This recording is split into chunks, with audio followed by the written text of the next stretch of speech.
Well, Michael Howard was the baby of 11 children. As a grown man now, he's a father, an ex-husband, and ultimately a man who hit rock bottom. Drugs and alcohol became his meals on the street, but he found the help he didn't even know he needed at the City Mission of Cleveland. And that's when he started not just to see, but to feel a transformation in his life. I was empty. I was done. I couldn't function no more doing the things that I was doing. When Michael Howard found himself outside Cleveland City Mission, he was homeless and feeling desperate. I didn't come here to get sober. I came here to get a free meal, a breakfast. And in a couple of days, man, I was like, wow, this is okay. I can do this. Michael began to believe that because suddenly the people he was talking to were men who believed in him. They were kind, they were patient. You know, they listened to what I had to say. Didn't nobody want anything from me. And I wasn't used to that because out there in the world that I was dealing with, you know, the drugs and the alcohol, everybody that did something for you wanted something from you.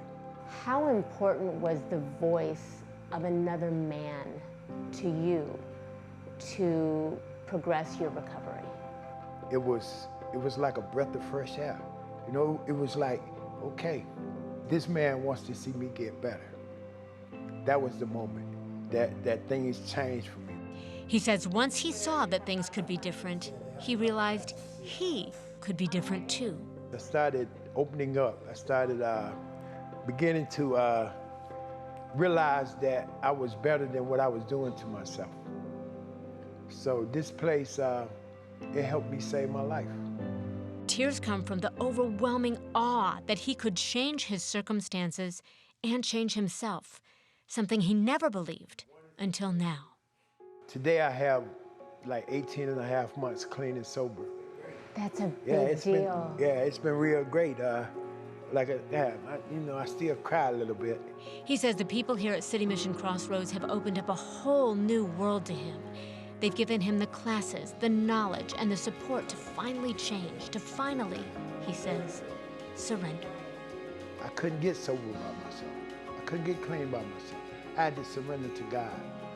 I had to allow him to help me change. He says it's how he's now living his authentic life. Today, I have a place to live. I'm employable. I'm better with people. And I actually have started to love myself. You know, I didn't know how to do that. It's amazing, you know, what you can do when you actually surrender. Michael is now a volunteer at the very program that helped him, and if you're interested in learning more or getting involved, we have more information on our website, wkyc.com, and I just want to thank him for sharing his story. You know, it's hard enough for people who are in those situations to share, but I think especially for a man, and I think what he said, which is really striking, is that it was the voice of other men that helped him. Sure. Yeah, we're an odd brood. We are. I can say that because I am one. Yes. But there absolutely is strength in other voices that sound like ours, as there are for many groups, whatever the group is. Yeah, but that's profound. Hearing someone that looks and sounds like you say something that might resonate with you has real value. And I applaud you for sharing his story, and also for him as well, because he is vulnerable. And him sharing his story will help others, help more people like him that need a helping hand. Yeah, and as a volunteer and somebody who's been there, he is so equipped to talk to them and have those conversations. Thank you, Michael. Powerful. Thank you, Michael in Crossroads. Yes. Fantastic.